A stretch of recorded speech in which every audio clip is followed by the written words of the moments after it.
Kisah nyata azab Allah pada jenazah. Bismillahirrahmanirrahim. Ini adalah kisah nyata, kisah proses penguburan seorang pejabat di sebuah kota di Jawa Timur.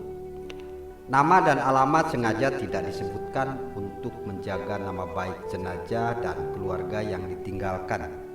Insya Allah kisah ini menjadi hikmah dan cermin bagi kita semua sebelum ajal menjemput.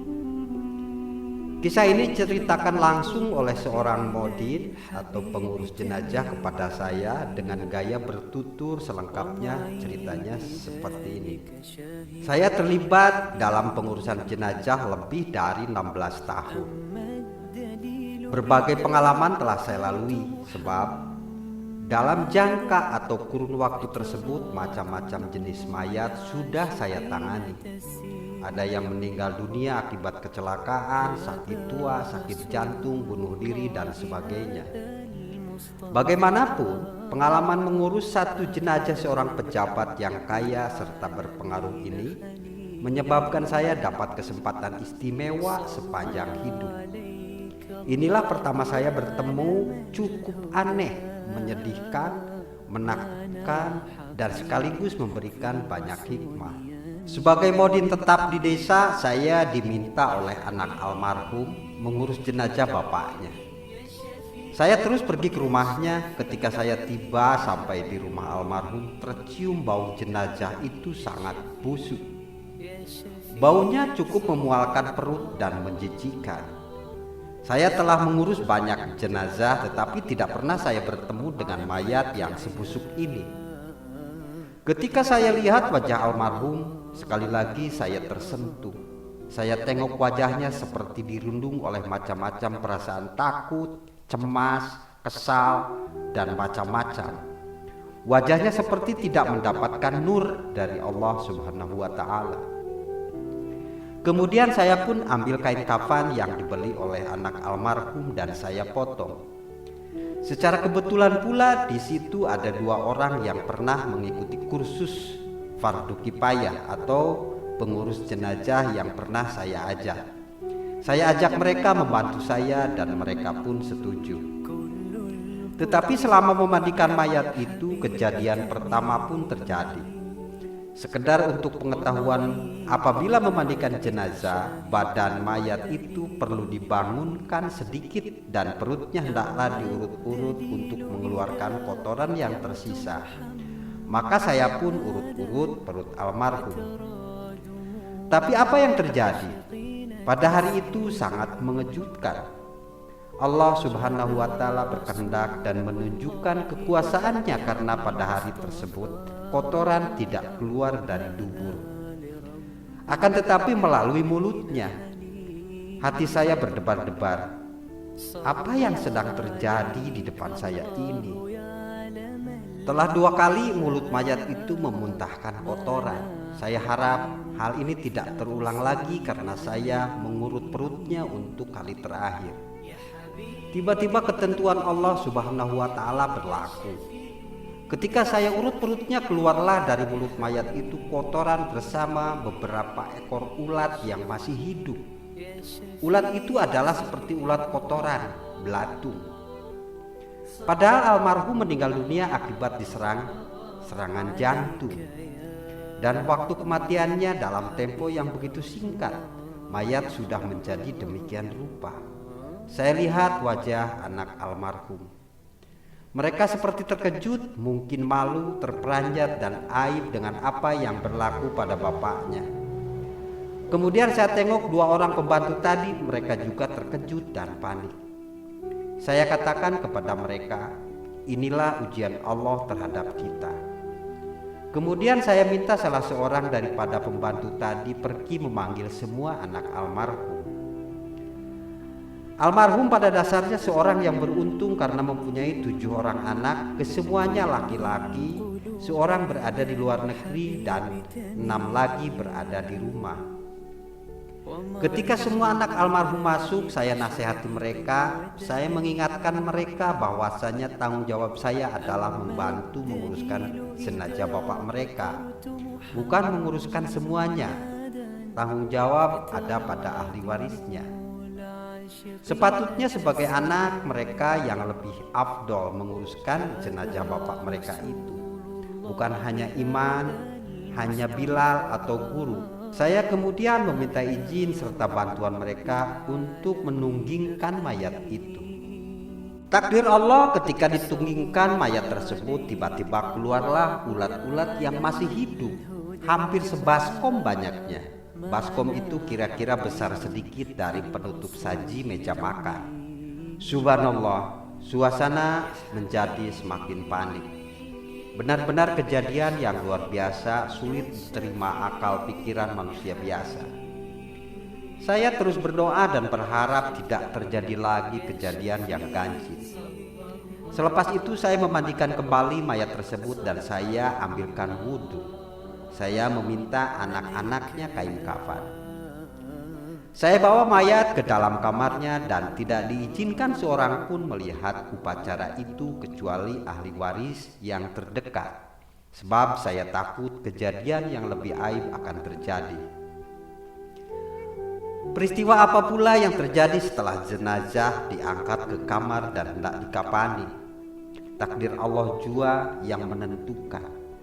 Ketika mayat ini diletakkan di atas kain kafan, saya dapati kain kafan itu hanya cukup menutupi ujung kepala dan kaki, tidak ada lebih.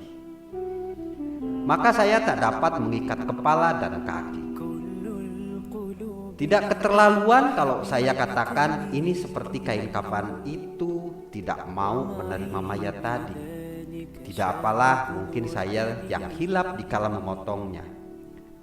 Lalu saya ambil pula kain, saya potong dan tampung di tempat-tempat yang kurang. Memang kain kafan jenazah itu jadi sambung menyambung. Tapi apa mau dikata, itulah yang dapat saya lakukan. Dalam waktu yang sama saya berdoa kepada Allah, ya Allah, jangan kau hinakan jenazah ini ya Allah.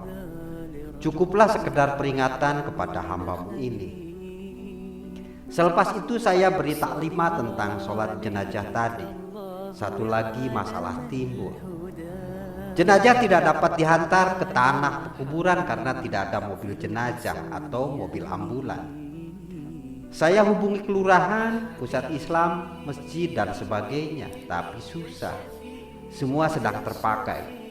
Beberapa tempat tersebut juga tidak punya kereta jenazah lebih dari satu, karena kereta yang ada sedang digunakan pula.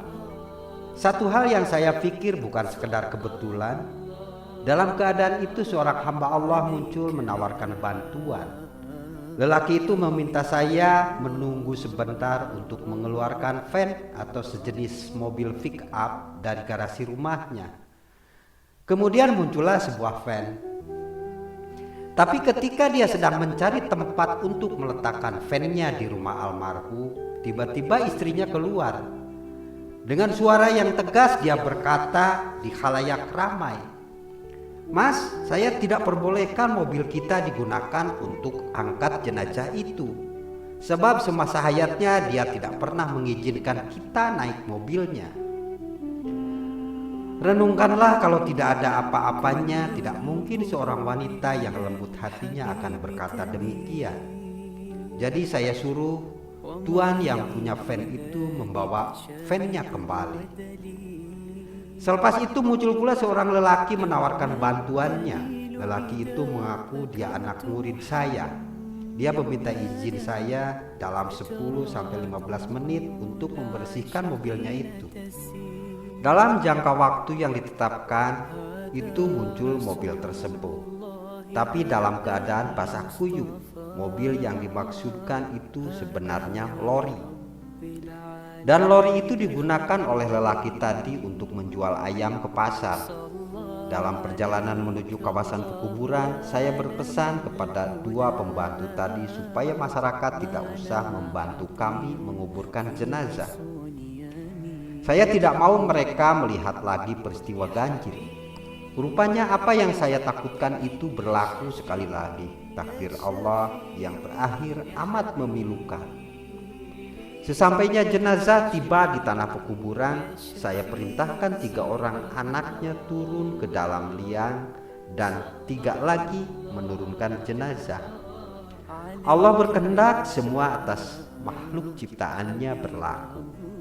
Saat jenazah itu menyentuh ke tanah, tiba-tiba air hitam dan busuk baunya keluar dari celah tanah yang pada asal mulanya kering. Hari itu pun tidak ada hujan, tapi dari mana datangnya air itu? Sukar untuk saya menjawabnya. Lalu saya arahkan anak almarhum supaya jenazah bapak mereka dikemas dalam peti dengan hati-hati. Saya takut nanti ia terlentang atau terlungkup, naudzubillah. Kalau mayat terlungkup, tidak ada harapan untuk mendapat syafaat Nabi. Papan keranda diturunkan dan kami segera timbun kuburan tersebut. Selepas itu kami injak-injak tanah supaya padat, dan bila hujan ia tidak mendep atau ambrol. Tapi sungguh mengherankan, saya perhatikan tanah yang diinjak itu menjadi becek. Saya tahu jenazah yang ada di dalam telah tenggelam oleh air hitam yang busuk. Melihat keadaan tersebut, saya arahkan anak-anak almarhum supaya berhenti menginjak tanah itu. Tinggalkan lubang kubur 1/4 meter. Akhirnya kubur itu tidak ditimbun hingga ke permukaan lubangnya, tapi ia seperti kuburan berlubang. Tidak cukup dengan itu, apabila saya hendak bacakan talqin, saya lihat tanah yang diinjak itu ada kesan serapan air. Masya Allah, dalam sejarah peristiwa seperti ini terjadi, melihat keadaan itu, saya ambil keputusan untuk selesaikan penguburan secepat mungkin. Sejak lama terlibat dalam penguburan jenazah, inilah mayat yang saya tidak talqinkan. Saya bacakan tahlil dan doa yang paling ringkas. Setelah saya pulang ke rumah almarhum dan mengumpulkan keluarganya, saya bertanya kepada istri almarhum, apakah yang telah dilakukan oleh almarhum semasa hayatnya? Apakah dia pernah menzolimi orang alim, mendapatkan harta secara merampas, menipu dan mengambil yang bukan haknya, memakan harta masjid dan anak yatim, menyalahkan jabatan untuk kepentingan sendiri, tidak pernah mengeluarkan zakat, sedekah atau infak? Istri almarhum tidak dapat memberikan jawabannya. Memikirkan mungkin dia malu untuk memberitahu. Saya tinggalkan nomor telepon rumah. Tapi sedihnya hingga sekarang tidak seorang pun anak almarhum menghubungi saya. Untuk pengetahuan umum, anak almarhum merupakan orang yang berpendidikan tinggi, hingga ada seorang yang beristrikan orang Amerika, seorang dapat istri orang Australia, dan seorang lagi istri orang Jepang. Peristiwa ini akan tetap saya ingat, dan kisah ini benar-benar nyata, bukan rekaan atau isapan jempol. Semua kebenaran saya kembalikan kepada Allah Subhanahu wa Ta'ala, pencipta jagat raya ini. Kepada saudara-saudara semua, tanyalah diri kita, akankah kita menginginkan peristiwa ini terjadi pada diri kita sendiri, ibu, bapak kita, anak kita, atau kaum keluarga kita? Wallahu a'lam bishawab. Wassalamualaikum warahmatullahi wabarakatuh.